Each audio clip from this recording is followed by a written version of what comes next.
Hi welcome to cinema with Raju. நான் உங்கள் ராஜு. இன்னைக்கு இந்த எபிசோடில் மணிகண்டன் இயக்கத்தில் விஜய் சேதுபதி நடிச்சு வெளியாகிருக்கிற முத்து என்கிற காட்டனோட வெப்சீரிஸை தான் பார்க்க போகிறோம். இந்த வெப்சீரிஸோட கதை என்னன்னு பார்த்தீங்கன்னா,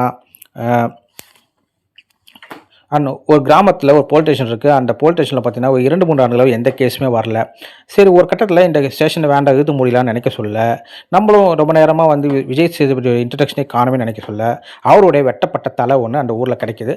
அதுக்கப்புறம் அவர் யார், எதுக்காக கொல்லப்பட்டாங்க, யாரால் கொல்லப்பட்டாங்கன்றத ஒரு சுவாரஸ்யமாக சொல்லப்பட்டிருக்க ஒரு க்ரைம் இன்வெஸ்டிகேஷன் த்ரில்லர் தான் இந்த வெப்சீரிஸ்.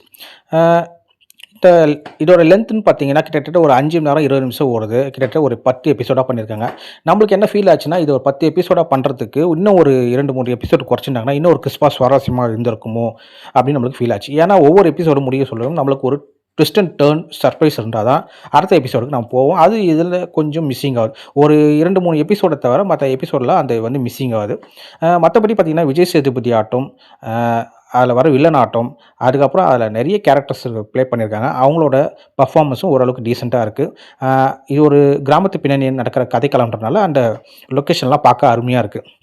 மியூசிக்கும் அந்தளவுக்கு சூப்பராகவே இருக்குது. இதோட லென்த்து தான் கொஞ்சம் நம்மளுக்கு வந்து ஒரு நெகட்டிவாக தெரியுது. ஏன்னா ஒரு ட்விஸ்ட் அண்ட் டர்ன் இல்லாமல் ஒரு நார்மலாக அப்படியே போயிட்டே இருக்குது. ரொம்ப நேரம் அங்கங்கே கொஞ்சம் லேக் ஆகிற மாதிரியும் இருக்குது. ஸோ அதனாலே எபிசோடு பார்க்கறதுக்கு நம்மளுக்கு பொறுமை வேணும்.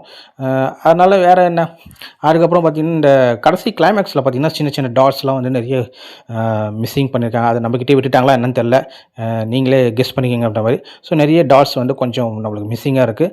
கடைசி கிளைமேக்ஸில் வந்து கொஞ்சம் ரஷ்ஷாக முடிச்ச மாதிரி நம்மளுக்கு ஒரு ஃபீல் ஆச்சு. ஆனால் மொத்தத்தில் இந்த வெப்சீரிஸ் பார்த்திங்கன்னா ஓரளவுக்கு ஒரு டீசெண்டாக ஆவரேஜான ஒரு வெப்சீரிஸ் தான். இப்போ அது ஜியோ ஹாட்ஸ்டாரில் அவைலபிளாக இருக்குது. இது கொஞ்சம் சர்டிஃபிகேட்டான கொடுத்துருக்க இந்த வெப்சீரிஸ் வந்து கொஞ்சம் குழந்தைங்களை அவாய்ட் பண்ணிவிட்டு பார்க்குறது நல்லது. ஏன்னா இதில் கொஞ்சம் ஆபாசங்களும் கொஞ்சம் நிறைய கெட்ட வார்த்தைகள் பேசுகிறதும் டபுள் மீனிங் வார்த்தைகளும் இருக்குது. அதனால் குழந்தைங்களோட பார்க்குறத கண்டிப்பாக தவிர்த்துக்கோங்க. மற்றபடி இந்த வெப்சீரிஸ் ஒரு க்ரைம் இன்வெஸ்டிகேஷன் த்ரில்லர் பார்த்து ரசிக்கிறவங்களுக்கு இந்த வெப்சீரிஸை நீங்கள் ட்ரை பண்ணி பார்க்கலாம். ஸோ ட்ரை பண்ணுங்கள்.